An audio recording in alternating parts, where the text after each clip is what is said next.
अस्सलाम वालेकुम।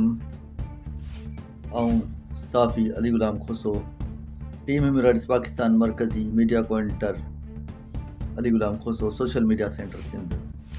मूंखां जेका टी रात वारदात थी आहे उन जा जेके मूं ॿ जेके नॉमिनेट भी कया आहिनि ऐं उन सां गॾु टोटल माण्हू 5 आहिनि, जिन वटि 4 पिस्टल आहिनि एंड हिकिड़ी राइफल्स आहे, जिन मूं ते तशदुद भी कयो। इहा रिपोर्ट जेका आहे मुंहिंजी थाणे दाख़िल भी आहे। पुलिस कुझु न कुझु थोरी एक्टिविटी पंहिंजी ज़ाहिर करे पई।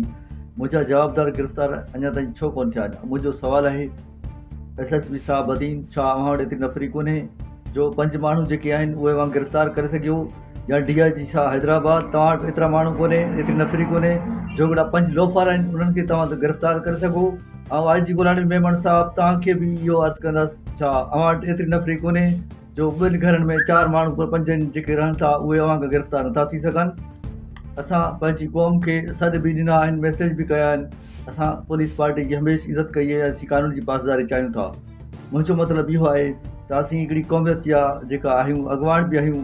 इंशाअल्लाह असां कानून जो पंहिंजो इंतज़ार बि कयूं था ऐं मूंखे यकीन आहे त मुंहिंजी हर शइ रिकवर थींदी, जेके मुंहिंजा सामान वियल आहिनि। ऐं कोशिशि मुंहिंजी इहा बि आहे, मुंहिंजी टीम जी बि लॻी पई आहे। असीं पंहिंजी पाण हिमत बि ॼाणूं था। मुंहिंजो चोरनि खे ख़ासि इहो मैसेज आहे त मुंहिंजी जंहिं ताईं वीडियो पहुचे पई, इंशाअल्लाह ज़िले बदीन मां केरु चोरी छा, केरु कंहिंजो बहितर बि नथो खणी सघे। इंशाअल्लाह। पाकिस्तान ज़िंदाबाद, पाकिस्तान आर्मी ज़िंदाबाद।